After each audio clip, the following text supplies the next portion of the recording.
கர்த்தருடைய நாமம் மகிமைப்படுவதாக. ஒரு அருமையான சாயந்தர பொழுதுல மீண்டுமாக கூட நம்ம ஆண்டவருடைய சத்தியத்தை கேட்க நம்ம சகோதரிகளாக கூட கூடி வந்திருக்கோம். ஸோ இந்த தேவன் கூட இந்த நேரத்தை ஆசீர்வதித்து கொடுப்பதற்காக நம்ம ஜெபிச்சு நம்ம செய்திக்குள்ளாக நம்ம போகலாம். எங்கள் அன்பு பிதாவே, கர்த்தாவே, இந்த வேலைக்காய் நமக்கு நன்றி செலுத்துகிறோம். இந்த வேலையிலையும் கூட நாங்கள் மீண்டுமாய் சகோதரிகளாயும் சமூகத்தில் வருவதற்கும் சத்திய வசனங்களை தியானிக்கவும் நீர் எங்களுக்கு உதவி செய்து வருகிறீர். அதுக்காக நமக்கு நன்றி ஏசப்பா. இந்த நேரத்தை கூட ஆசீர்வாதத்தை கொடுங்க. நாங்கள் கேட்கக்கூடிய சத்தியங்கள் வாழ்க்கைக்கு பிரயோஜனமாக இருக்கத்தக்கதாக கிருபை காட்டுங்க. ஆண்டவரே, இந்த வசனத்துக்கு நாங்கள் கீழ்ப்படிய உதவி செய்யுங்க. எங்களுக்கு வேண்டிய பாடங்களை நீங்கள் கற்றுத்தாருங்க ஏசப்பா. நல்ல உணர்வுள்ள இருதயத்தோடு நாங்கள் கேட்டு கீழ்ப்படிய உதவி செய்யுங்க. பரிசுத்த ஆவியானவர் என்னோட அடியனுடன் பேச வேண்டுமாய் கெஞ்சுகிறோம். அதே போல கர்த்தாவே, வருகின்ற சகோதரிகள் ஆசீர்வதிங்க. வரக்கூடிய மக்களையும் கூட நீர் அழைத்து வர வேண்டுமாய் நாங்கள் கெஞ்சுகிறோம். கர்த்தாவே ஆசீர்வதிங்க, இயேசுவின் மூலம் பிதாவே, ஆமீன்.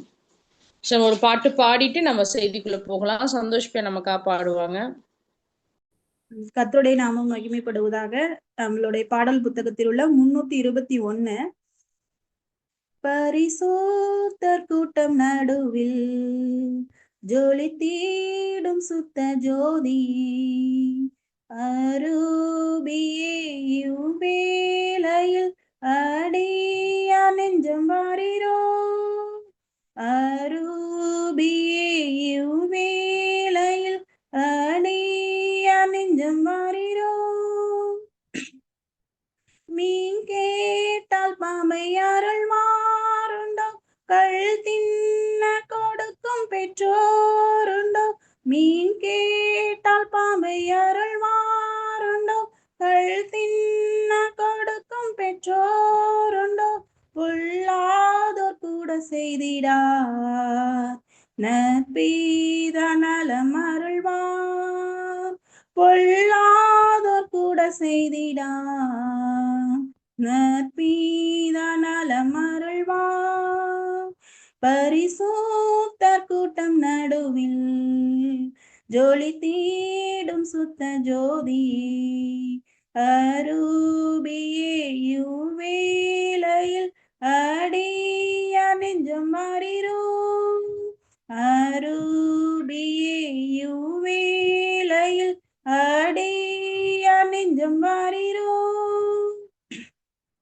சுத்தம் விரும்பும் சுத்த ஜோதியே விரும்பா சுத்தம் யாவும் போக்குமே சுத்தம் விரும்பும் சுத்த ஜோதியே விரும்பா சுத்தம் யாவும் போக்குமே பாவி நீச பாவி நானையா தேவா இரக்கம் செய்ய மாட்டீரோ பாவி நீச பாவி நானையா தேவா இரக்கம் செய்ய மாட்டீரோ பரிசுத்தர் கூட்டம் நடுவில் ஜொலி தீடும் சுத்த ஜோதியே அரூபியே வேளையில் அடியா நெஞ்சம் மாறிரோ அரூபியே வேளையில் அடியா நெஞ்சம் மாறிரோ பாரும் தந்தையே இந்த உள்ளத்தை யாரும் காண உள்ளலங்கோலத்தை பாரும் தந்தையே இந்த உள்ளத்தை யாரும் காண உள்ளலங்கோலத்தை மனம் நொந்து மருளுகின்றேன் பரிசுத்தம் கெஞ்சுகின்றேன் மனம் நொந்து மருளுகின்றேன் பரிசுத்தம் கெஞ்சுகின்றேன் பரிசுத்தர் கூட்டம் நடுவில் ஜொலி தீடும் சுத்த ஜோதியே அரூபியே வேளையில் அடியா நெஞ்சம் வாரிரோ அரூபியே வேளையில் அடியா நெஞ்சம் வாரிரோ துணை வேண்டும் தகப்பனே உலகிலே என்னை எதிர்க்கும் சக்திகள் பல உண்டை துணை வேண்டும் தகப்பனே உலகிலே என்னை எதிர் பல உண்டு என் ஜீவன் எல்லை எங்கிலும் பரிசுத்தம் என எழுதும் என் ஜீவன் எல்லை எங்கிலும் பரிசுத்தம் என எழுதும் பரிசுத்தர் கூட்டம் நடுவில் ஜொலி தேடும் சுத்த ஜோதி அரூபியே இவ்வேளையில் ஆடியா நெஞ்சம் மாறிரோ அரூபியே இவ்வேளையில் ஆடியா நெஞ்சம் மாறிரோ. கர்த்தருடைய நாமம் மகிமைப்படுவதா. தேங்க்ஸ் சந்தோஷ். ஸோ இயேசு கிறிஸ்து நாமத்துல வந்திருக்க எல்லா சகோதரிகளுக்கும் ஆண்டவருடைய நாமத்துல வாழ்த்துக்கள். நம்ம தொடர்ந்து நம்ம வந்து வேதாகம பெண்கள் அப்படின்ற டாபிக் அடிப்படையில நம்ம சத்தியங்களை நம்ம தியானிச்சுட்டு வரோம். ஸோ இதன் அடிப்படையில் இந்த வாரம் நம்ம வந்து வேதத்துல காணப்படக்கூடிய ஸ்திரீகளை குறித்து நம்ம வந்து தியானிக்கலாம். அதுக்கு ஏதுவா நம்ம வந்து யாத்ராகமும் 1வது அதிகாரத்தை நம்ம எடுத்து வச்சுக்கலாம். ஸோ யாத்ராகம் 1வது அதிகாரத்துல நம்ம கடைசி வசனங்கள், அதாவது 15 22 அந்த வசனங்கள், 2வது அதிகாரம் 15 22 பார்க்கும்போது 2 ஸ்திரீகள் பத்தி இங்க வந்து வேதத்துல வந்து ஆண்டவர் வந்து நமக்கு சொல்லி கொடுத்துருக்காரு. அதாவது சிப்பீரால் பூவால் அப்படின்னு சொல்லிட்டு. இவங்க 2 பேரும் யார் அப்படின்னா, அவங்க வந்து அந்த காலத்திலேயே இருந்தக்கூடிய டாக்டர்ஸ் இல்லையா. நம்ம இப்பதான் வந்து நர்ஸ் டாக்டர்லாம் பாக்குறோம். ஆனா வந்து தேவன் வந்து உலகத்தை படைச்சு ஆதாமேவளை படைச்சு கொஞ்ச நாட்கள் நடத்தி வந்த பழைய ஏற்பாடு காலகட்டத்திலேயே தேவனுக்காக நல்ல ஒரு பயன்பட்ட டாக்டர்.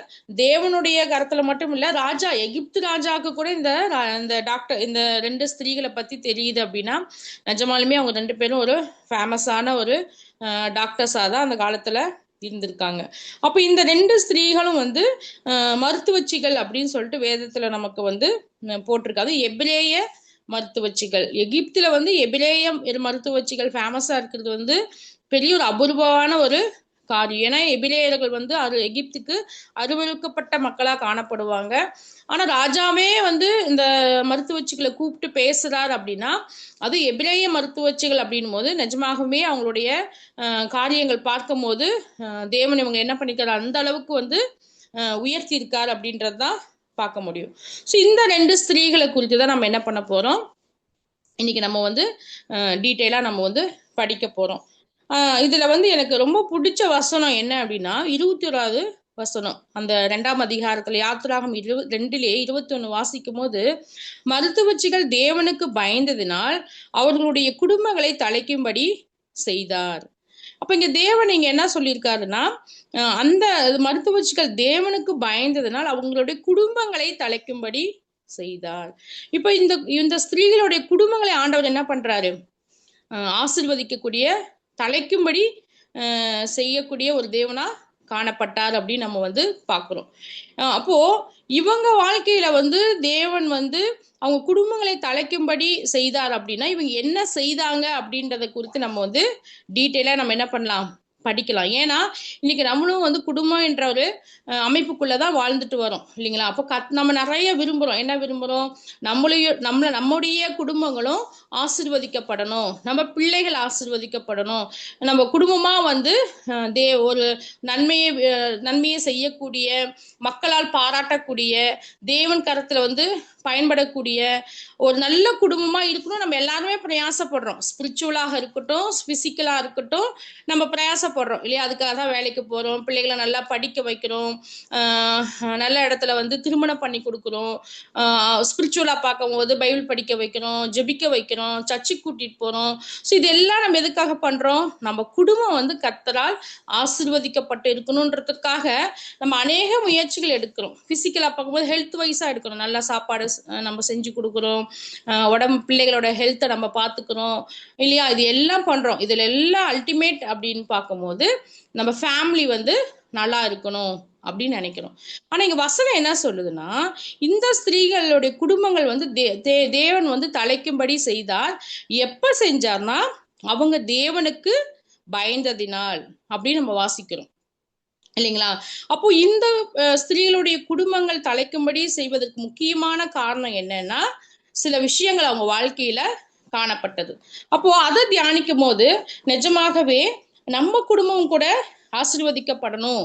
நம்ம குடும்பம் வந்து தேவனுடைய கரத்தில் பயன்படணும்னா என்ன செய்யணும் அப்படின்றத குறித்து இந்த ஸ்திரீகிட்ட இருந்து நம்ம என்ன பண்ணலாம், கற்றுக்கொள்ளலாம். நான் இதோட பேக்ரவுண்ட் பத்தி நான் அதிகம் சொல்லலை, ஏன்னா உங்களுக்கு எல்லாமே தெரியும். எகிப்துல வந்து இஸ்ரேல் மக்கள் வந்து யோசேப்பு மூலம் கொண்டு செல்லப்பட்டார்கள். அங்க வந்து மக்கள் பல்கி பெருகிறாங்க. அப்ப எகிப்துல வந்து பார்வோனுக்கு அப்புறம் இன்னொரு ராஜா வந்ததுக்கு அப்புறம் இஸ்ரேல் மக்களை வந்து ஒடுக்குறாங்க, கஷ்டப்படுத்துறாங்க. மக்கள் இப்படியா பெருகி கொண்டே போகிறாங்கன்னு சொல்லிட்டு ஆண் பிள்ளைகள் எல்லாம் கொல்லும்படி ராஜா என்ன பண்றாரு, கட்டளை கொடுக்கிறார். இந்த காலகட்டத்துலதான் இந்த ஸ்திரீகளை பத்தி இங்க சொல்லப்பட்டிருக்கு. இந்த ஸ்திரீகளுக்கு என்ன சொல்றாரு ராஜா கூப்பிட்டு, ஆண் பிள்ளை பிறந்துச்சுன்னு நீங்க என்ன பண்ணுங்க, கொன்னு போட்டுருங்க அப்படின்னு வந்து சொல்றாரு. இதுதான் சம்பவம். ஆனா இவங்க என்ன பண்றாங்க, சில காரியங்கள் செய்யறாங்க இல்லைங்களா? அந்த காரியங்கள் தேவனுடைய பார்வையில வந்து பிரியமா இருந்ததுனால கர்த்தர் என்ன பண்றாரு, அவங்க குடும்பங்களை ஆசீர்வதிக்கிறார். அப்போ நம்மளுடைய வாழ்க்கையிலுமே நம்ம குடும்பம் ஆசீர்வதிக்கப்படணும். இவங்க என்ன செஞ்சாங்க அப்படின்றத கற்றுக்கொண்டு நம்ம செய்யும் போது நம்ம குடும்பங்கள் என்ன பண்ணும், கண்டிப்பா தேவன் வந்து ஆசீர்வதிக்கப்பட்ட ஒரு குடும்பமா மாற்றுவார். முதலாவது வந்து இவங்க குடும்பம் ஆசீர்வதிக்கப்படுவதற்கு முக்கிய காரணம் என்னன்னா, இவங்க தேவனுக்கு பயந்து வாழ்ந்தார்கள் அப்படின்றத நம்ம வந்து பாக்குறோம். அதுதான் வசனம் வாசிக்கிறோம், 17 வாசிக்கிறோம். மருத்துவச்சிகளோ தேவனுக்கு பயந்ததினால் எகிப்தின் ராஜா தங்களுக்கு இட்ட கட்டளையின்படி செய்யாமல் ஆண் பிள்ளைகளையும் உயிரோட காப்பாற்றினார்கள். இப்ப ராஜா என்ன கட்டளை கொடுத்திருக்காரு, ஆண் பிள்ளைகள் பிறந்தா கொன்னு போட்டுறணும். அதான் 16 வாசிக்கிறோம். நீங்கள் எபிரேய ஸ்திரீகளுக்கு மருத்துவம் செய்யும் போது அவர்கள் மனையில் உட்கார்ந்து இருக்கையில் பார்த்து, ஆண் பிள்ளையானால் கொன்று போடவும் பெண் பிள்ளையானால் உயிரோடு இருக்கட்டும் என்றான். ராஜா வந்து கட்டளை கொடுக்கிறாரு இந்த மருத்துவச்சிகளுக்கு. அப்போ இது ராஜா ஒரு கட்டளை கொடுக்கிறாரு அப்படின்னா எவ்வளவு ஒரு முக்கியமான ஒரு காரியம். ராஜாக்கு நம்ம என்ன பண்ணணும், அங்க இருக்கக்கூடிய மக்கள் கீழ்ப்படிஞ்சுதான் இருக்கணும். அப்போ ராஜா ஒரு கட்டளை கொடுக்கும் போது அதை செஞ்சுதான் ஆகணும், நிர்பந்தம் அது கண்டிப்பா. ஆனா இவங்க இங்க என்ன பண்றாங்க, தேவனுக்கு பயந்ததினால் அப்படின்னு பாக்குறோம். எகிப்தி ராஜா தங்களுக்கு இட்ட கட்டளையின்படி செய்யாமல் ஆண் பிள்ளைகளை உயிரோட காப்பாற்றினா. அப்ப இங்க அவங்க வாழ்க்கையில காணப்பட்ட முதல் குணம், அதாவது கடவுளுக்கு பிரியமான ஒரு குணம் என்னன்னா, தேவனுக்கு அவங்க வந்து பயந்து இருந்தாங்க அப்படின்னு நம்ம வந்து பாக்குறோம். அதனாலதான் அவங்க என்ன பண்ணாங்க, அவங்க குடும்பம் தலைக்கும்படி தேவன் செய்தார். 20 கூட வாசிக்கிறோம். இதன் நிமித்தம் தேவன் மருத்துவச்சிகளுக்கு நன்மை செய்தார். எது நிமித்தம், தேவனுக்கு பயந்ததினால். தேவனுக்கு பயந்து ராஜாவோட கட்டளைக்கு கீழ்ப்படியாம இருந்ததுனால, அது ஆண்டவருக்கு பிரியமான காரியமா இருந்ததுனால கர்த்தர் என்ன பண்றாரு, அவங்க குடும்பங்களுக்கு நன்மை செய்யறார், அவங்க குடும்பங்களை தலைக்கும்படி செய்யறார். அவங்களோட அந்த ஆசீர்வாதம் நின்று விடல, அவங்க பிள்ளைகளுக்கும் அந்த ஆசீர்வாதத்தை தேவன் தரக்கூடியவரா இருக்கிறார். அப்போ அந்த தேவனுக்கு பயப்படுற அந்த காரியம் வந்து நிஜமாகவே அது தேவன் வந்து விரும்பக்கூடிய ஒரு காரியமா காணப்படுகிறது. அது நிமித்தம் தேவன் என்ன பண்றாரு, அதிகமா ஆசீர்வதிக்கக்கூடிய தேவனா படப்படுறார். தேவனுக்கு பயப்படுதல் அப்படின்னா என்ன, கர்த்தர் அங்க இருக்காருன்னா ஐயோ கர்த்தர் இருக்காரு அப்படின்னு பயப்படுறதா இல்ல, அதுவும் ஒரு பயம்தான். ஆனா தேவனுக்கு பயப்படுதல் அப்படின் போது தேவனுக்கு பிடிக்காத காரியங்கள் நம்ம என்ன பண்ணக்கூடாது, செய்யக்கூடாது. அதுதான் தேவனுக்கு பயப்படுதல். தேவனுக்கு பயப்படுதல் அப்படின்னா கடவுளோட பிள்ளைகளா இருக்கும், ரட்சிக்கப்பட்டிருக்கோம், விசுவாசிகளா இருக்கும். ஆனா ஆண்டவருக்கு பிடிக்காத காரியங்களை நம்ம என்ன பண்றோம், தைரியமா துணிகரமா நம்ம என்ன பண்ணுவோம், செஞ்சுக்கிட்டே இருப்போம். அது வந்து தேவனுக்கு பயப்படுற பயமே கிடையாது. நம்ம கடவுளுக்கு பயப்படுறோம்னா ஆண்டவருக்கு எது பிடிக்காதோ அது கண்டிப்பா நம்ம என்ன பண்ணக்கூடாது, செய்யக்கூடாது இல்லையா? தேவன் நம்மளை பார்த்துட்டே இருக்காரு.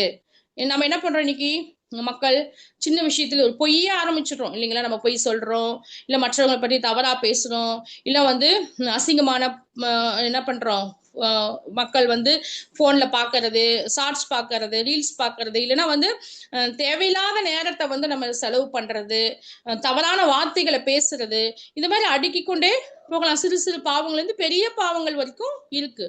அப்போ அதை செய்வதற்கு முக்கியமான காரணம் என்ன, தேவனுக்கு பயப்படுற ஒரு பயம் இல்லை. தேவனுக்கு பயப்படுற பயம் இல்லை அப்படின்னா தேவன் நம்மளை பார்த்துட்டு இருக்காரு, இதெல்லாம் செஞ்சா தேவனுக்கு பிரியம் இல்லை அப்படின்ற உணர்வே இல்லாம செய்யறதுதான் இந்த காரியங்கள். ஆனா நம்ம அப்படி இருக்கக்கூடாது. நம்ம தேவனுக்கு பயப்படுற பிள்ளைகளா இருந்தா கர்த்தர் நம்மளை பார்த்துட்டே இருக்காரு.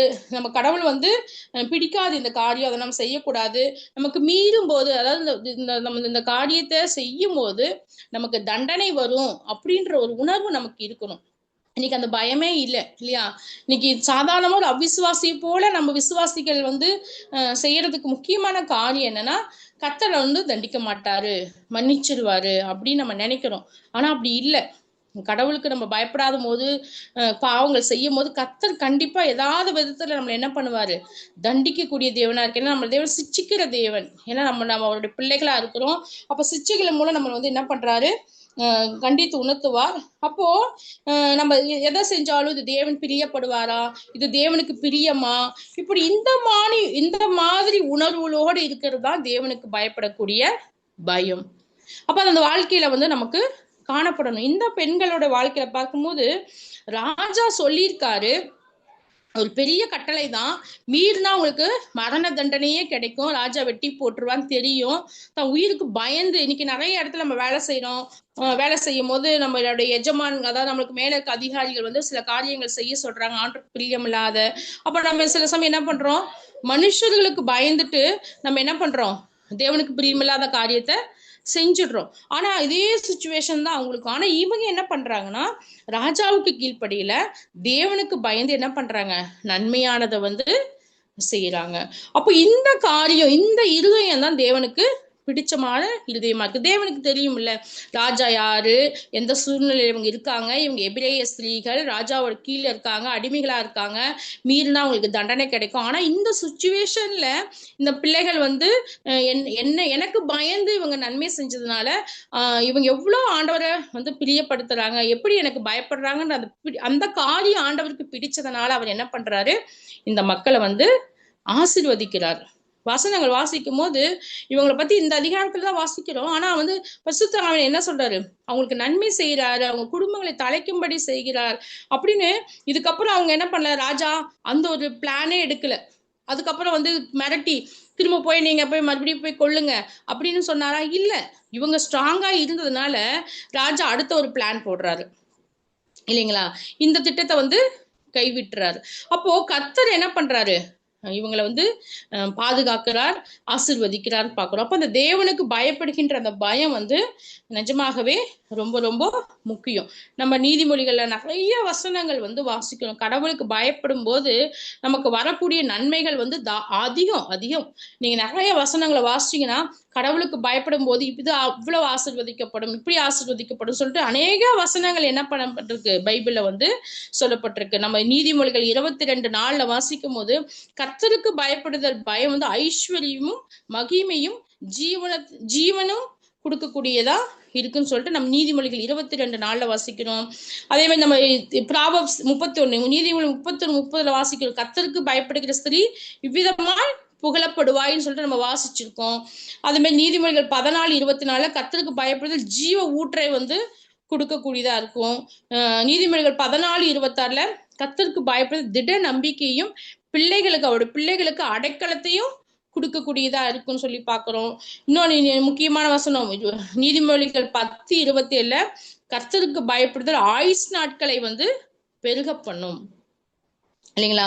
எல்லாருக்கும் தெரிஞ்ச வசனம் நீதிமொழிகள் 9:10 கர்த்தருக்கு பயப்படுதல் ஞானத்தின் ஆரம்பம் அப்படின்னு நம்ம பாக்குறோம். அதே மாதிரி சங்கீதம் 103:13 வாசிக்கும் போது கர்த்தருக்கு பயப்படும் கர்த்தர் என்ன பண்ண இறங்குகிறார் அப்படின்னு நம்ம வாசிக்கிறோம். நீதிமொழி சங்கீதம் 103:13 வசனம் நான் வாசிக்கிறேன். 103:13 தகப்பன் தன் பிள்ளைகளுக்கு இறங்குவது போல கர்த்தர் தமக்கு பயந்தவர்களுக்கு இறங்குகிறார் அப்படின்னு நம்ம வாசிக்கிறோம். அதே மாதிரி 113:11 அவருக்கு பயப்படுகிறவர்கள் மேல் அவருடைய கிருபை அவ்வளவு பெரிதா இருக்கும், பூமிக்கு வானம் எவ்வளவு உயரமா இருக்கிறதோ அவருக்கு பயப்படுவர்கள் மேல் அவருடைய கிருபை அவ்வளவு பெரிதாய் இருக்கும் சொல்லி பார்க்கிறோம். அதே மாதிரி சங்கீதம் 24:14 வாசிக்கும் போது கர்த்தருக்கு பயப்படும் போது தன்னோட ரகசியங்களை ஆண்டவர் என்ன பண்றாரு, வெளிப்படுத்தக்கூடிய தேவனா இருக்கிறார். சங்கீதம் 24:11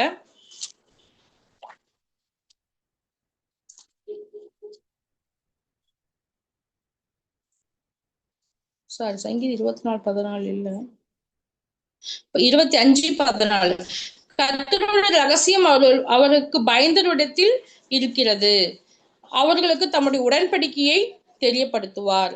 இன்னும் அநேக வசனங்கள் இருக்கின்றன, சில வசனங்கள் மட்டும்தான் எழுதி வச்சிருக்கான். அப்போ கடவுளுக்கு பயப்படும் போது தேவன் வந்து எவ்வளவு ஆசீர்வாதங்களை வந்து நமக்கு தரக்கூடிய தேவனா இருக்கிறார். நம்ம ஆயுசு நாட்களை பெருக பண்ணுகிறார், நமக்கு இறங்கக்கூடிய தேவனா இருக்கார். நமக்கு மட்டும் இல்ல, நம்ம இறங்கக்கூடிய தேவனா காணப்படுகிறார். கடவுளுடைய ரகசியம், கர்த்தருடைய ரகசியத்தை நமக்கு வெளிப்படுத்துறார் அப்படின்னா எவ்வளவு ஒரு பெரிய முக்கிய காரியம். ஆபிரகாமுக்கு, மோசேக்கு, டேனியலுக்கு, அவங்களுக்கெல்லாம் ஆண்டவர் பெரிய வெளிப்பாடுகளை கொடுக்கிறாரு. எப்படி கொடுக்கிறாரு? கர்த்தருக்கு பயந்து அவங்க வந்து ஜீவிச்சாங்க. அதனால கர்த்தர் என்ன பண்ற, தன்னோட ரகசியங்களையும் தங்களுடைய வெளிப்பாடுகளையும் இப்படிப்பட்ட தேவ பிள்ளைகளுக்கு என்ன பண்றாரு, காண்பிக்கிறாரு. அப்போ கடவுளுக்கு பயப்படும் போது இவ்வளவு விதமான இதுக்கும் அதிகமான ஆசீர்வாதங்களை வந்து தேவன் வந்து தரக்கூடியவரா காணப்படுகிறார். அப்போ நம்மளும் வந்து தேவனுக்கு பயந்து இருக்கும் போது கண்டிப்பா இந்த எல்லா ஆசீர்வாதங்களும் நமக்கு கிடைக்கும். நம்ம குடும்பம் ஆசீர்வதிக்கப்படணுமா, நம்ம பிள்ளைகள் ஆசீர்வதிக்கப்படணுமா, நம்மளோட சந்ததியார் ஆசீர்வதிக்கப்படணுமா, நம்ம செய்கிற காரியங்கள் எல்லாம் ஆசீர்வதிக்கப்படணும்னா நம்ம செய்ய வேண்டிய முதலாவது காரியம் என்னன்னா தேவனுக்கு பயப்படக்கூடியவங்களா இருக்கணும். இந்த ஸ்திரீகள் போல நம்ம என்ன பண்ணணும், கர்த்தருக்கு பயப்படும். எந்த இடத்துல இருந்தாலும் சரி, நம்ம வேலை செய்யக்கூடிய எங்கள் இடத்துல இருந்தாலும் சரி, படிக்கிற ஸ்கூல்ல இருந்தாலும் சரி, இல்ல குடும்பத்துல இருந்தாலும் சரி, சபையில இருந்தாலும், சொசைட்டில இருந்தாலும், நம்ம ஆண்டவருடைய பிள்ளை அப்படின்ற எண்ணம் எப்பொழுதும் நம்ம இருதயத்துல என்ன பண்ணணும், இருந்துகிட்டே இருக்கணும். நம்ம அவிசுவாசி மத்தியில வேலை செய்யும் போது நம்ம அவங்கள போல நம்ம என்ன பண்ணக்கூடாது, ஜீவிக்க கூடாது இல்லைங்களா. அவங்க பேசுவாங்க, கிண்டல் அடிப்பாங்க, கேலி பண்ணுவாங்க, தகாத வார்த்தைகளை பேசுவாங்க, தகாதங்களை பார்ப்பாங்க.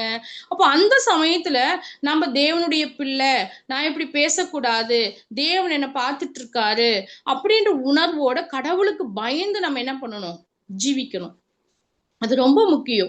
தனியா இருக்கமா, என்னை யாருமே பார்க்கல, நான் எந்த பாவத்தை வேணாலும் செய்வேன் அப்படின்னு ஒரு துணிகரமா இருக்கக்கூடாது. கர்த்தர் என்னை பார்த்துட்டே இருக்காரு, நான் தவறு செய்யக்கூடாது, நான் வந்து நான் தேவனை நோக்கி பார்க்கிறேன், ஆண்டவருக்கு எனக்கு இருக்கக்கூடிய அந்த ரிலேஷன்ஷிப்ல எந்த ஒரு பாவங்களும் இடையில வரக்கூடாது, நான் கடவுளுக்கு பயப்படாம துணிகரமா இந்த பாவங்களை செஞ்சேன்னா தேவன் என்னை தண்டிப்பாரு, சிச்சிப்பாரு அப்படின்ற உணர்வோட நம்ம தேவனுக்கு பயந்து ஜீவிக்கும் போது கர்த்தர் என்ன பண்ணுவாரு, நம்மளுடைய வாழ்க்கையை எல்லா விதத்திலையும் ஆசீர்வதிக்கக்கூடிய தேவனா இருப்பார். நீங்க வேதத்துல நீங்க வாசிச்சு பாருங்களேன், ஆதி ஆகமத்திலிருந்து வெளிப்படுத்தின விசேஷம் வரைக்கும் யாரெல்லாம் தேவனுக்கு பயந்து யோசேப்பு நினைச்சிருந்தாருன்னா அந்த போத்திபார் மனைவியோட பாவம் செஞ்சிருக்கலாம்ல, முடியும்ல அவரால?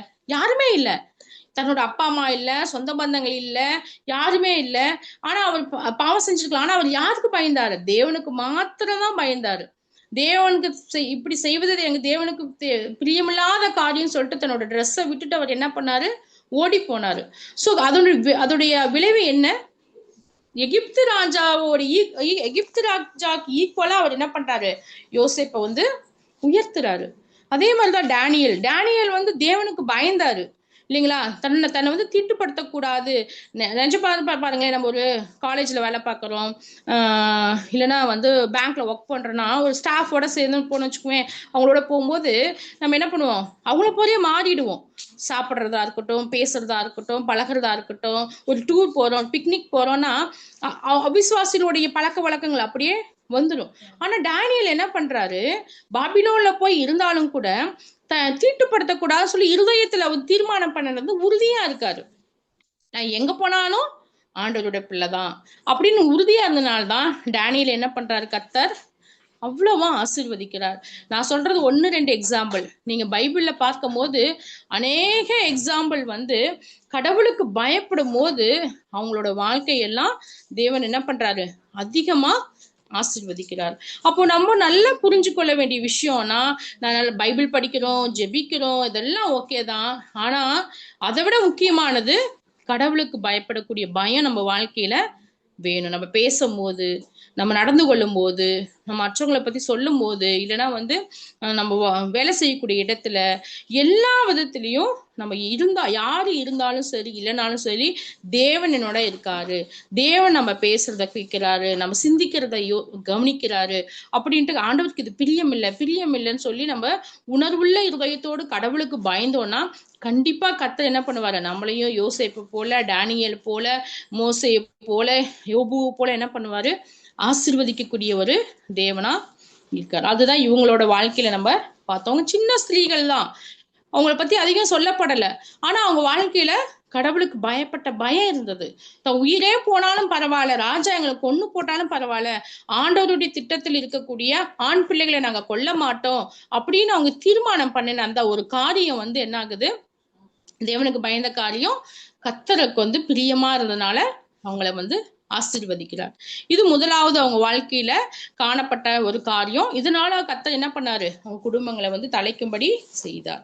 ரெண்டாவது வந்து நம்ம குடும்பங்களை ஆசீர்வதிக்கப்பட்டு இருக்கணும் அப்படின்னா கர்த்தர் வந்து நம்ம குடும்பங்களை வந்து தலைக்கும்படியும் செய்யணும். ரெண்டாவது அவங்க வாழ்க்கையில காணப்பட்ட காரியங்கள் என்ன, அவங்க தீமையை வெறுத்து நன்மை எது என்றது அறிந்து கொள்ளக்கூடிய ஒரு ஸ்திரீகளா வந்து காணப்பட்டாங்க.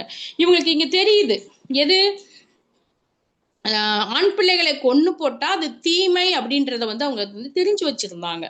அது கொன்னு போட்டா கொல்லாம பாதுகாத்தா அது நன்மை அப்படின்றத வந்து அவங்க வந்து தெரிஞ்சு வச்சிருந்தா. அப்ப நன்மை எது என்ற ஒரு காரியத்தை அவங்க என்ன பண்ணாங்க, தான் வாழ்க்கையில தெரிந்து வைத்துக்கொண்டு அதை செய்யக்கூடிய ஒரு ஸ்திரீகளா காணப்பட்டாங்க. சில வசனங்கள் நம்ம வாசிப்போம். ஏன்னா கர்த்தர் வந்து நம்ம வந்து தீமையை வெறுத்து நன்மையே செய்யணும் அப்படின்றத வந்து விரும்பக்கூடிய ஒரு தேவனா காணப்படுகிறார். நீதிமொழிகள் 8:13 எடுத்த வாசிங்க. நீதிமொழிகள் 8:13, ரோமர் 12:9, அதே மாதிரி ஆதியாகமம் 3:22. நீதிமொழிகள் 8:13. தீமையை வெறுப்பதே கர்த்தருக்கு பயப்படும் பயம், பெருமையையும் அகந்தையையும் தீய வழியையும் புரட்டுவாயையும் நான் வெறுக்கிறேன். அப்ப இங்க ஆண்டவர் என்ன சொல்றாரு, தீமையை வெறுப்பதே கர்த்தருக்கு பயப்படுகிற பயம். அப்ப இவங்க தீமையை வெறுக்கிறாங்க, இது வந்து தீமை, இதை செய்யக்கூடாது அப்படின்றத வெறுக்கிறாங்க. அதுதான் கடவுளுக்கு பயப்படக்கூடிய பயம். தேவன் எது வெறுக்கிறேன் அப்படின்னு வந்து சொல்றார். ரோமர் 12:9.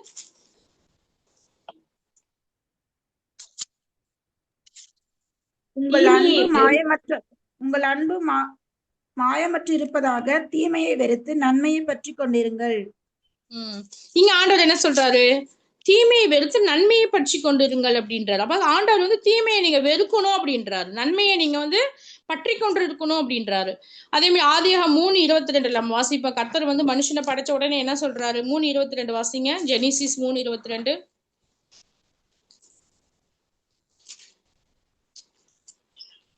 பின்பு தேவனாகிய கர்த்தர், இதோ மனுஷன் நன்மை தீமை அறியத்தக்கவனாய் நம்மில் ஒருவரை போல் ஆனான். இப்பொழுதும் அவன் தன் கையை நீட்டி ஜீவ விருட்சத்தின் கனியையும் பறித்து புசித்து என்றைக்கும் உயிரோடு இராதபடிக்கு செய்ய வேண்டும் என்று. அப்ப இங்க ஆண்டவர் என்ன சொல்றாருன்னா, மனுஷன் வந்து நன்மை தீமை அறியத்தக்கவனாய் நம்மில் ஒருவனை போல் ஆனான். அப்ப நன்மை தீமை அப்படின்னா என்னன்றத வந்து நம்ம அறிஞ்சிருக்கணும் அப்படின்றது விரும்புறாரு. இது செஞ்சா நன்மை, இது செஞ்சா தீமை அப்படின்றது வந்து புரிந்து கொண்டு அதை நம்ம வந்து என்ன பண்ணணும், செயல்படுத்தணும். அது எது, யாரை போல, தேவனை போல். தேவனுக்கு தான் நன்மை தீமை தெரியும், அதை போல நம்ம மாறிட்டோம்னு வந்து ஆண்டவர் வந்து சொல்ற. அப்ப நம்ம வாழ்க்கையில நன்மை எது தீமை எதுன்ற ஒரு உணர்வு நமக்கு வந்து இருக்கணும். மீகா 6:8 வாசிங்க.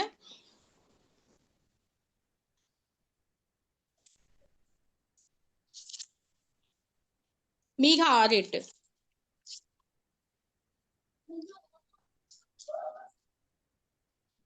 மனுஷனே, நன்மை இன்னதென்று அவர் உனக்கு அறிவித்திருக்கிறார். நியாயம் செய்து இரக்கத்தை சிநேகித்து உன் தேவனுக்கு முன்பாக மனத்தாழ்மையாய் நடப்பதை அல்லாமல் வேற எண்ணத்தை கர்த்தர் உன்னிடத்தில் கேட்கிறார். அப்ப கர்த்தர் இங்க என்ன சொல்றாருன்னா, தேவனை மட்டும் என்ன கேட்கிறாரு, நன்மை என்னதென்று உனக்கு நீ அறிந்து கொள். எது நன்மைன்றார் இங்க இடத்துல, நியாயம் செய்து இரக்கத்தை சிநேகித்து உன் தேவனுக்கு முன்பாக மனத்தாழ்மையா நடப்பதுதான் நன்மை. அப்போ நன்மையான காரியங்கள் என்னன்றத வந்து நம்ம என்ன பண்ணணும், அறிந்திருக்கணும். இந்த ஸ்திரீகள் என்ன பண்ணாங்க, எது நன்மைன்றத வந்து அறிஞ்சிருந்தாங்க. நம்ம கொன்று போட, ஒருவேளை இவங்க கொண்டு போட்டிருந்தாங்கன்னா ராஜா வந்து அவங்களுக்கு பெரிய வெகுமதிகளை கொடுத்துருக்கலாம், சிங்காசனத்துல உயர்த்தி வச்சிருக்கலாம், இன்னும் வந்து ஃபேமஸான டாக்டர்ஸா மாறி இருக்கலாம். ஆனா அவங்க அதெல்லாம் நன்மை இல்லை, அது தீமை, தேவனுடைய பார்வையில தீமை. நம்ம செஞ்சிடலாம், மனுஷங்க நம்மளை புகழலாம், ஆனா தேவன் நம்மளை கைவிட்டுருவாரு, தேவனுக்கு இது பிடிக்காத காரியம், இது தேவன் வெறுக்கிற காரியம் அப்படின்றது இந்த ஸ்திரீகள் தெரிஞ்சதுனால அவங்க என்ன பண்றாங்க, இதை வெறுத்துட்டு நன்மையை என்ன பண்றாங்க, பற்றி கொள்றாங்க. அப்போ அதெல்லாம் ராஜாவோட கட்டளைக்கு கீழ்ப்படியாம அவங்க என்ன பண்றாங்க, பிள்ளைகள் எல்லாம் உயிரோட காப்பாத்துறாங்க. இப்போ நம்மளுடைய வாழ்க்கையிலுமே நம்ம என்ன பண்ணணும், நம்ம வந்து உலக மக்கள் வாழுகிறபடி நம்ம அவங்கள போல நம்ம வாழக்கூடாது. நம்ம நிதானிச்சு அறியக்கூடியவங்களா இருக்கணும். நம்ம பிள்ளைகளை படிக்க வைக்கிறோம், காலேஜ் சேர்த்துறோம், திருமணம் முடிச்சு வைக்கிறோம், இல்லைன்னா சில காரியங்கள் டெசிஷன் எடுக்கிறோம். செய்யும் போது இது நன்மையான காரியங்களா, இது தேவனுக்கு பிரியமானதா, இப்படி செய்யலாமா, எது தீமை, இது செஞ்சா இது தீமையான காரியங்கள், அப்படி நன்மை தீமை என்ற அறியத்தக்க ஒரு அறிவு நமக்கு வந்து வேணும். உலக மக்கள் அப்படி பண்ண மாட்டாங்க. மனம்போக்குல என்ன பண்ணுவாங்க, செய்வாங்க. இதை செய்யணும்னு நினைச்சா செய்வாங்க, இதை பண்ணணும்னு நினைச்சா பண்ணுவாங்க. ஆனா நம்ம அப்படி வந்து இருக்கக்கூடாது. இது வந்து கடவுளுடைய பார்வையில நன்மையா, இது கடவுளோட பார்வையில வந்து தீமையா அப்படின்றத நிதானித்து அறிந்து செயல்படணும். நிஜமாலுமே அப்படி செய்யும் போது நம்ம குடும்பம் என்ன பண்ணப்படும், நம்மளும் ஆசீர்வதிக்கப்படுவோம், நம்ம குடும்பமும் ஆசீர்வதிக்கப்படும். இன்னைக்கு அநேக குடும்பங்கள், கடவுளோட பிள்ளைகள் பத்தி தான் சொல்லிருக்கேன், அநேக கடவுளுடைய பிள்ளைகளோட குடும்பங்கள் வீணா போனதுக்கு, ஆசீர்வாதம் குறைந்து போனதுக்கு, ஒண்ணுமில்லாம போனதுக்கு வந்து நன்மை எது தீமை எதுன்னு தெரியாம டெசிஷன் எடுத்து என்ன பண்ணியிருக்காங்க, தன் வாழ்க்கையில செயல்பட்டதுனால அநேக குடும்பங்களுடைய வாழ்க்கை வந்து சீரழிந்து போயிருக்கிறது. அநேக குடும்பங்கள் வந்து இடிக்கப்பட்டதா காணப்படுகிறது இல்லைங்களா. குடும்ப பிள்ளைகளோட வாழ்க்கையில, கணவன் மனைவி வாழ்க்கையில, சபை வாழ்க்கையில நம்ம பேசும்போது நன்மையா தீமையா, அதை செய்யலாமா அப்படின்ற ஒரு நிமிஷம் நம்ம என்ன பண்றதில்ல, யோசிச்சு நம்ம வந்து பாக்குறது இல்ல. அப்ப இந்த ஸ்திரீகள் வந்து அந்த நிதானித்து அறியக்கூடிய ஒரு பெண்களா வந்து காணப்பட்டாங்க. அப்ப நம்மளும் என்ன பண்ணணும், தேவன் அதை விரும்புறாரு, நன்மை தீமை அறிந்து நம்ம செயல்படணும் அப்படின்றத. அப்ப எங்க பெற்றுக்கொள்ள முடியாது, தேவ சமூகத்துல போய் ஜெபிக்கணும். நம்ம தெரியல, அவங்க ஜெபிச்சிருந்திருக்கலாம், ஒருவேளை அதை வந்து ஒரு ஜெபம் பண்ணிருக்கலாம், ஆண்டவரே ராஜா அப்படி சொல்லியிருக்காரு அப்படின்னு ஜெபிச்சு கர்த்தரை வந்து அவங்களுக்கு கிருபை கொடுத்துருக்கலாம். அப்ப நம்ம வாழ்க்கையிலுமே ஒரு விஷயங்கள் செய்யறோம்னா ஆண்டவர் சமூகத்துல போய் நம்ம என்ன பண்ணணும், ஜெபிக்கணும், கர்த்தர்ட்ட ஆலோசனை கேட்கணும்.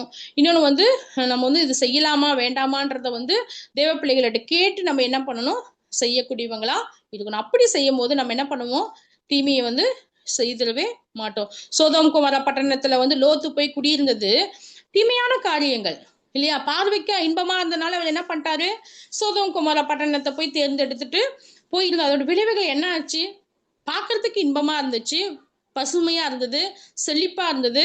அந்த இடத்துக்கு போனாரு, அவரு போனாரு, கல்யாணம் முடிச்சு போனாரா, கல்யாணத்துக்கு அப்புறம் போய் கல்யாணம் பண்ணாரா நமக்கு தெரியாது, திருமணம் முடிக்கிறாரு, 2 பிள்ளைகள் இருக்கு. அதுக்கப்புறம் அந்த செல்வ செழிப்புல அவரால் வாழ முடிஞ்சுதா, ஒரு சாபமான ஒரு சந்ததி, மோவாபியரும் அம்மோனியரும் வந்தாங்க இல்லைங்களா. அப்போ லோத்தோடைய குடும்பங்கள் சீரழிந்து போனதுக்கு என்ன காரணம், நன்மை எதுன்னு தெரியாம தீமையை அவர் என்ன பண்ணாரு, செய்தார். அந்த இடத்துல கொஞ்சம் நிதானிச்சிருக்கலாம், ஆபிரகாம்கிட்ட கேட்டிருக்கலாம், ஆபிரகாம் நீங்க சொல்லுங்க, இவ்வளவு நேரம் நடத்திட்டு வந்தீங்க, நான் எங்க போகணும் நீங்க சொல்லுங்க, அந்த இடத்துக்கு நான் போறேன் அப்படின்றத வந்து கேட்டிருந்திருக்கலாம். கண்டிப்பா ஆபிரகாம் என்ன பண்ணிருப்பாரு, சரியான வழியில வந்து லோத்தை வந்து நடத்திருப்பாரு. ஆனா அங்க வந்து அவர் கண்ணு மறைக்கப்பட்டது என்ன, உலகத்தோடைய அந்த செல்வம் இல்லையா. இன்னைக்கு நம்மளும் அப்படிதான் இருக்கோம், பணம் புகழ் படிப்பு இதெல்லாம் பார்க்கும்போது நம்மளோட கண்கள் மறைக்கப்பட்டு நம்ம தேவனுடைய பிள்ளைன்றதே மறந்துட்டு நம்ம என்ன பண்றோம், ஒரு அவிசுவாசி மக்களோட ஆலோசனைகளை கேட்டு இன்னைக்கு அநேக தவறான காரியங்களை நம்ம என்ன பண்றோம், செய்யக்கூடியவங்களா காணப்படுகிறோம். சோ அப்படி நம்ம வந்து இருக்கக்கூடாது. நம்ம வந்து என்ன பண்ணணும், தீமையை வந்து வெறுக்கக்கூடியவங்களா இருக்கணும். அனனியா சப்பீரால என்ன பண்றாங்க, அவங்களுக்கும் இச்சை தான். அவங்க என்ன பண்றாங்க, உலக பொருள் மேல ஆசைப்பட்டு பணத்தை வந்து வஞ்சித்து வைத்து என்ன பண்றாங்க, பாவம் செய்யறாங்க. இதுக்கு அவங்க விசுவாசி தான், அவங்க நினைச்சிருக்கலாம், ஐயோ இப்படி செய்ய கூடாது, பணத்தை வந்து மறைச்சு வைக்க கூடாது, பொய் சொல்லக்கூடாது, இது தேவன் பார்க்கிறார், இது தீமையான காரியம் அப்படின்னு நினைச்சிருந்தாங்கன்னா, கொஞ்சம் நிதானிச்சிருந்தாங்கன்னா அவங்க அழிக்கப்பட்டிருப்பாங்களா, இல்ல இல்லைங்களா? இந்த சின்ன சின்ன எக்ஸாம்பிள்ஸ் உங்களுக்கு புரியறதுக்காக சொல்றேன். அப்போ நம்மளுடைய வாழ்க்கையில நம்ம ஜாக்கிரதையா இருக்கணும். நமக்கு இப்ப கண்ணுக்கு வந்து சந்தோஷமா இருக்கலாம். இப்ப வந்து நமக்கு மகிழ்ச்சி தரக்கூடியதா இருக்கலாம். ஆனா அது ஆண்டவருக்கு பிரியமா? இது நன்மையா? இது செய்யலாமா? இது செய்ய வேண்டாமா? அப்படின்றத வந்து யோசிச்சு, ஜெபிச்சு, ஆலோசனை தேவ பிள்ளைகளுடைய சமூகத்திலயும், தேவ பிள்ளைகள்கிட்டயும் ஆலோசனை கேட்டு நம்ம முடிவெடுக்கக்கூடிய போது, நம்ம தவறே எங்க பண்ண மாட்டோம்? செய்ய மாட்டோம். இல்லைங்களா?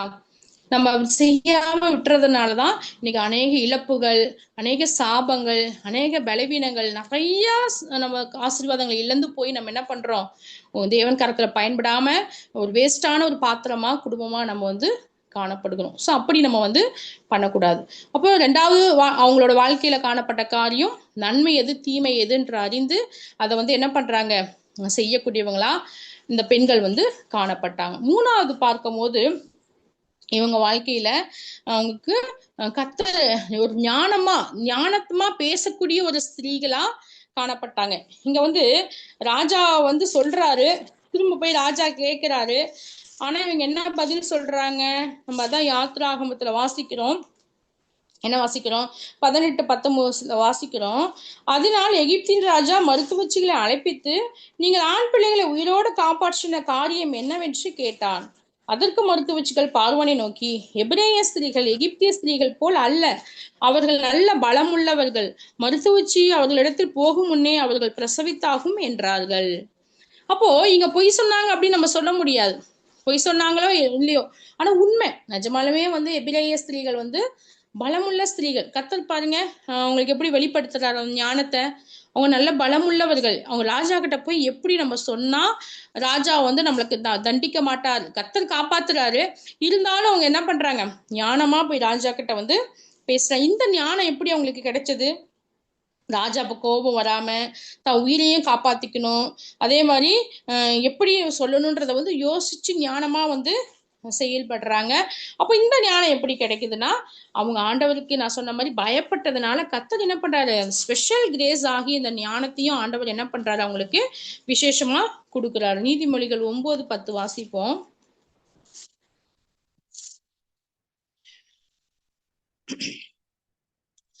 கர்த்தருக்கு பயப்படுதலே ஞானத்தின் ஆரம்பம். நமக்கு தெரிஞ்ச வசனம் தான். அப்போ எனக்கு ஒரு சில சமயம் நம்ம சொல்லுவோம், இங்க எப்படி பேசுன்னு தெரியாம தவறா பேசிட்டேங்க, இப்படி நடந்துக்குன்னு தெரியாம நான் தப்பு பண்ணிட்டேங்க அப்படின்றோம். ஏன் அப்படின்னா நம்ம கடவுளுக்கு கொடுக்கக்கூடிய ஞானம் இல்லாம நமக்கு போயிடுச்சு. ஏன் இல்லாம போயிடுச்சுன்னா, நமக்கு கடவுளுக்கு பயப்படக்கூடிய பயமே நம்ம வாழ்க்கையில இல்ல.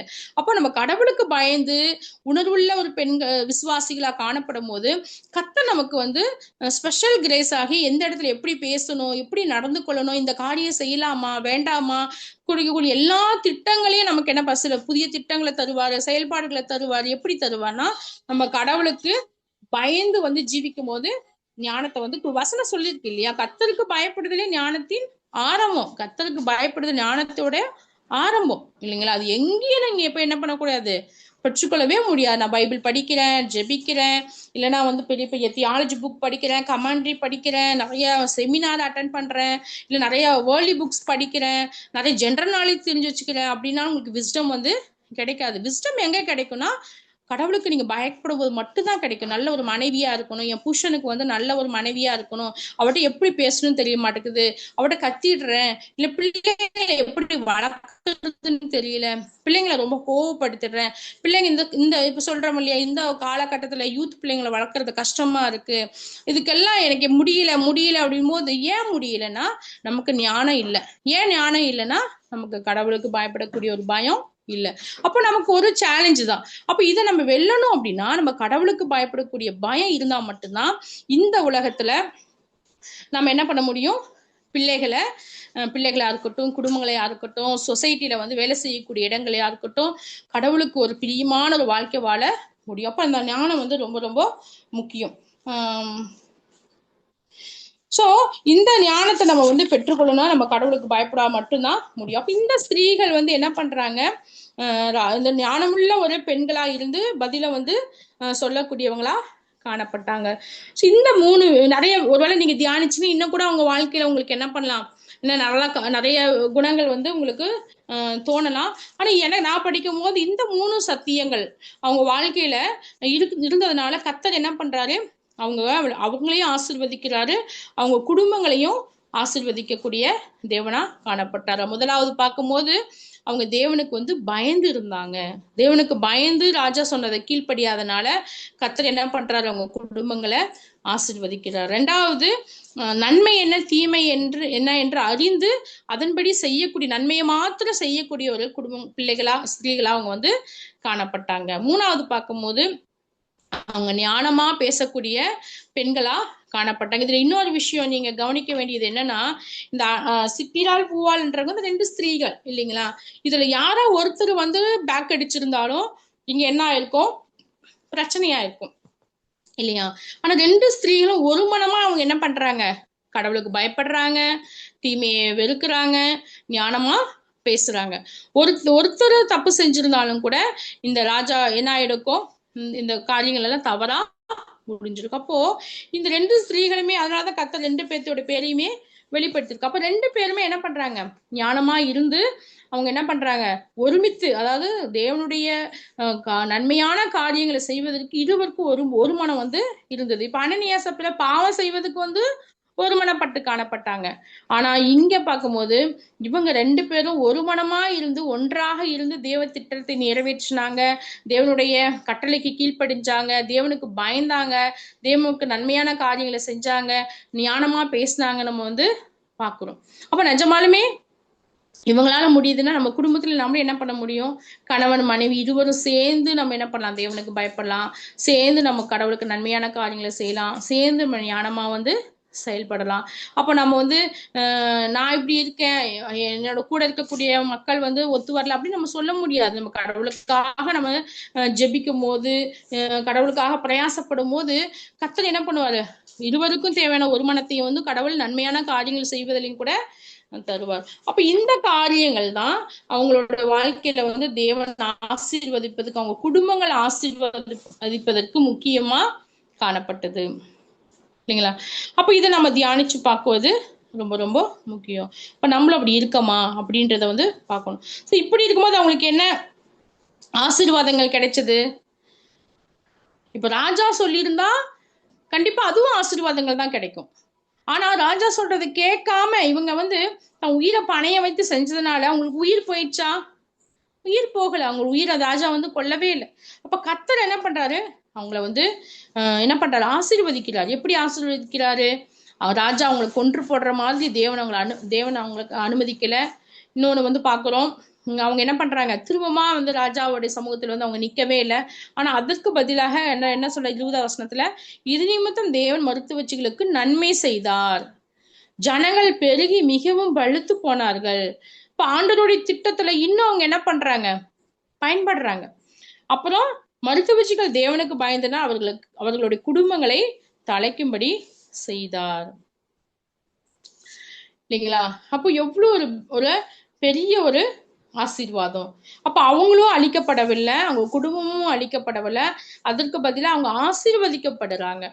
அவங்க நினைச்சிருப்பாங்களா, நான் தேவன் இப்படி செஞ்சா நமக்கு ஆசீர்வாதம் கிடைக்கும் நினைக்கல. ஆனா கர்த்தர் என்ன பண்றாரு, உயர்த்தக்கூடிய தேவனா இருக்கிறார். அப்ப நம்மளுடைய வாழ்க்கையிலுமே சில சமயம் நம்ம உண்மை தேவனுக்கு பயந்து போது நமக்கு நஷ்டம் வரலாம், நமக்கு உயிரே போகலாம். ஆனா தேவன் அதை அனுமதிக்க மாட்டார். அதுக்கு பதிலா நமக்கு என்ன பண்ணுவாரு, ஆசீர்வாதத்தை வந்து கொடுக்கக்கூடிய ஒரு தேவனா காணப்படுவார். சில வசனங்களை வாசிக்கலாம். நான் அதான் நீதிமொழிகளை வாசிச்சோம். நீதிமொழிகள் 29, 25 வாசிங்க.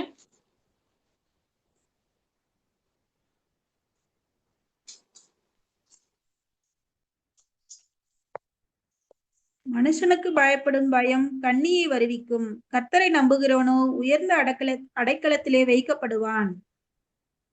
இப்போ மனுஷனுக்கு நம்ம என்ன பண்ணக்கூடாது, பயப்படவே கூடாது. அது எந்த இடமா இருந்தாலும் சரி, வேலை செய்யற இடமா இருக்கட்டும், மற்ற இடங்களா இருக்கட்டும், படிக்கிற இடமா இருக்கட்டும், எந்த இடத்துலயுமே நம்ம என்ன பண்ணக்கூடாது, மனுஷங்களுக்கு நம்ம பயப்படவே கூடாது. நீதிமொழிகள் 5:1 வாசிங்க. என் மகனே, என் ஞானத்தை கவனித்து என் புத்திக்கு உன் செவியை சாய். சரி, அது மாறிடுச்சு. நீதிமொழிகள் 14:26 வாசிங்க. 14:26. கர்த்தருக்கு பயப்படுகிறவனுக்கு திட நம்பிக்கை உண்டு, அவன் பிள்ளைகளுக்கும் அடைக்கலம் கிடைக்கும். ஏற்கனவே வாசிச்ச வருஷம் தான், இருந்தாலும் நம்ம வாசிப்போம் இல்லைங்களா. அங்க என்ன சொல்றாரு, கர்த்தருக்கு பயப்படுறவர்களுக்கு திட நம்பிக்கை உண்டு. நம்பிக்கை தேவன் தருவார். நம்ம ஆனா பயந்துக்கணும். ஐயோ இப்படி செஞ்சா உயிர் போயிடுமே, என்னுடைய சாக்கியங்கள் போயிடுமே, என்னுடைய இதெல்லாம் போயிடுமே பயந்துக்கணும். ஆனா கர்த்தர் என்ன சொல் திட நம்பிக்கை நமக்கு தருவாரு. இந்த ஸ்திரீகளுக்கு கர்த்தர் கொடுத்த நம்பிக்கையை போல நமக்கு ஆண்டவர் என்ன பண்ணுவாரு தருவாரு. இது நிமித்தம் அவன் பிள்ளைகளுக்கு அடைக்கலம் கிடைக்கும். அடைக்கலன்றது என்னது? கடவுள் நம்மளோட பிள்ளைகளை என்ன பண்றாரு? பாதுகாக்கக்கூடிய ஒரு தேவனா காணப்படுகிறார். அதனால நம்ம என்ன பண்ணக்கூடாது? மனுஷர்களுக்கு நம்ம வந்து பயந்து கடவுளுக்கு விரோதமா பாவங்களை செய்யவே கூடாது. கடைசியா வாசிப்போம் லூக்கா 12:4-5 வாசிப்போம். லூக்கா 12ல 4வது அதிகாரம் 4:5.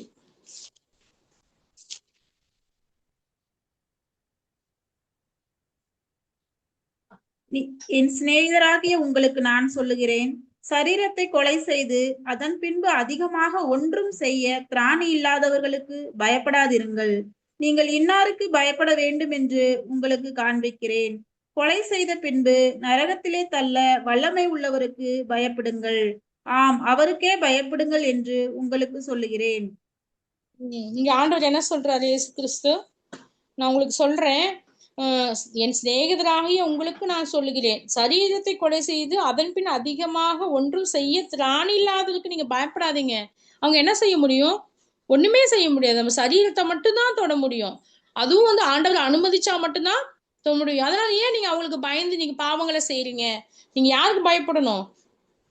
கொலை செய்து நரகத்திலே தள்ள வல்லமை உள்ளவருக்கே நீங்க என்ன பண்ணுங்க? பயப்படுங்கள். ஆம், அவருக்கே பயப்பட. நம்ம கர்த்தருக்கு மட்டும்தான் நம்ம என்ன பண்ணணும்? பயப்படக்கூடியவங்களா காணப்படணும். அப்படி நம்ம இருக்கும்போது நிஜமாகவே நம்ம என்ன பண்ணுவோம்? நம்ம ஆசீர்வதிக்கப்படுவோம், நம்ம குடும்பமும் ஆசீர்வதிக்கப்படும். அப்போ இந்த ஸ்திரீகள் வந்து ஆதியாமத்துல இருந்து நம்ம வாசிச்சுட்டு வரோம். யாத்திராகம் வாசிக்கிறோம். மோசே பிறக்கிறாரு. மோசே பிறக்கிறதுக்கு முன்னாடி ஆண்டவர் வந்து இந்த ஸ்திரீகளை பத்தி இங்க வேதத்துல நமக்கு வந்து சொல்லப்படும். இதுக்கப்புறம் நம்ம அவங்களை பத்தி வாசிக்க முடியாது. ஆனா இவங்களுடைய வாழ்க்கை வந்து தேவனுக்கு ஒரு பிரியமான ஒரு வாழ்க்கையா இருந்தது. அதனாலதான் ஆண்டவர் வேதத்துல என்ன பண்ணிருக்காரு? எழுதி வச்சிருக்காரு. அப்ப இதை நம்ம படிக்கும் போது தியானிக்கும் போது இவங்க செஞ்ச காரியம் சின்ன காரியம் ஒரே நம்ம சொல்ல முடியாது. பெரிய காரியம். தேவனுக்கு பயந்து இவங்க செயல்பட்டாங்க. அப்ப நமக்கு இந்த மாதிரி ஒரு சூழ்நிலை வரும் நீங்க எதிர்பார்த்துட்டு இருக்க கூடாது. பெரிய ஒரு ராஜா நமக்கு கேள்வி கேட்பாரு. நம்ம அப்படி இல்லை. சின்ன சின்ன நம்ம குடும்ப வாழ்க்கையில இருந்து நம்ம இருக்கக்கூடிய இடத்துல இருந்து நம்ம என்ன பண்ணணும்? கடவுளுக்கு பயப்படக்கூடிய பயத்தை வந்து நம்ம வந்து பிராக்டிஸ் பண்ணணும். நம்ம பிள்ளைகளுக்கு சொல்லிக் கொடுக்கணும். நம்ம செய்யணும். சின்ன பொய் சொல்றது இதை நமக்கு செய்யக்கூடாது. கடவுள் பிள்ளைகள் நம்ம வந்து பொய் சொல்றதா இருக்கட்டும், இது தேவன் பார்க்கிறாரு அப்படின்னு நம்ம வந்து சின்ன சின்ன விஷயங்களை நம்ம வந்து சரி செய்யும் போது நிஜமாகவே நமக்கு ஒரு பெரிய பிரச்சனைகள் வரும்போது நம்ம என்ன பண்ண மாட்டோம்? ஈஸியா பாவம் செஞ்சிடவே மாட்டோம். அப்போ இவங்க வாழ்க்கையில கடத்தல் நம்ம சொன்ன வசம்படி அவர்களுடைய குடும்பங்களை தலைக்கும்படி செய்தார் அப்படின்னு பாக்குறோம். அப்ப அவங்களோட குடும்பங்களை தலைக்கும்படி செய்வதற்கு அவங்க செஞ்ச ஒரே ஒரு காரியம், கடவுளுக்கு பயப்பட்டு அவங்க என்ன பண்றாங்க? தீமையை வெறுத்து நன்மையை செஞ்சு ஞானமாய் நடந்து கொண்டாங்க. அப்ப நம்ம குடும்பங்களும் தலைக்கணும்னா நம்ம பெரிய சொத்து சேர்த்து வைக்கிறதுனாலயோ, நிறைய பிள்ளைங்களை படிக்க வைக்கிறதுனாலயோ, பிள்ளைங்களை நல்லா கட்டி கொடுக்கறதுனாலயோ அதெல்லாம் நம்ம குடும்பங்களை தலைக்கும்படி செய்யாது. கர்த்தருக்கு பயப்படக்கூடிய பயத்தோட நம்ம கணவன் மனைவியாக ஜீவிக்கும் போது கர்த்தர் என்ன பண்ணுவாரு? நம்மளோட சந்ததியா நம்ம பிள்ளைகள் எல்லாவற்றையும் ஆண்டவர் வந்து தலைக்கும்படி செய்யக்கூடிய தேவனா இருக்கிறார். தேவன் வந்து நேற்றும் இன்றும் என்றும் மாறாத தேவன் இல்லையா? அவங்களுக்கு தான் செய்தார், நமக்கு செய்ய மாட்டார். டேனியலுக்கு செஞ்சாரு, மோசேக்கு செஞ்சாரு, யோசேப்புக்கு செஞ்சார், அப்படிலாம் இல்லை. எல்லாருக்கும் அவர் வந்து செய்யக்கூடிய தேவன். அவர் வந்து நம்ம எல்லாருடைய தேவனாக காணப்படுகிறார். நம்ம கிட்ட அந்த குணங்கள் இருக்கும்போது கண்டிப்பா இவங்களை விட அதிகமா நம்மள தேவன் என்ன பண்ணுவாரு? ஆசீர்வதிக்கக்கூடிய தேவனாதான் இருப்பார். ஆனா நம்ம தேவனுக்கு பயப்படாம நம்ம துணிகரமா பாவங்களை செய்யும் போது, ஒரு விசுவாசின்ற உணர்வு இல்லாத போது நம்ம பாவங்களை செய்யும் போது கர்த்தர் நம்மளை தண்டிக்கக்கூடிய தேவனாகவும் காணப்படுகிறார். அதுவும் வேதத்துல நமக்கு நிறைய எக்ஸாம்பிள் வந்து தேவன் வந்து காட்டியிருக்காரு. அதனால நம்ம அது ஜாக்கிரதையா இருந்து இவங்க வாழ்க்கையில இருந்து இந்த சத்தியங்களை கற்றுக்கொண்டு நம்ம குடும்பங்களையும் தலைக்க தேவன் நமக்கு வந்து உதவி செய்வாராக. சோ நம்ம யாராவது ஜெபிச்சு முடிக்கலாம்.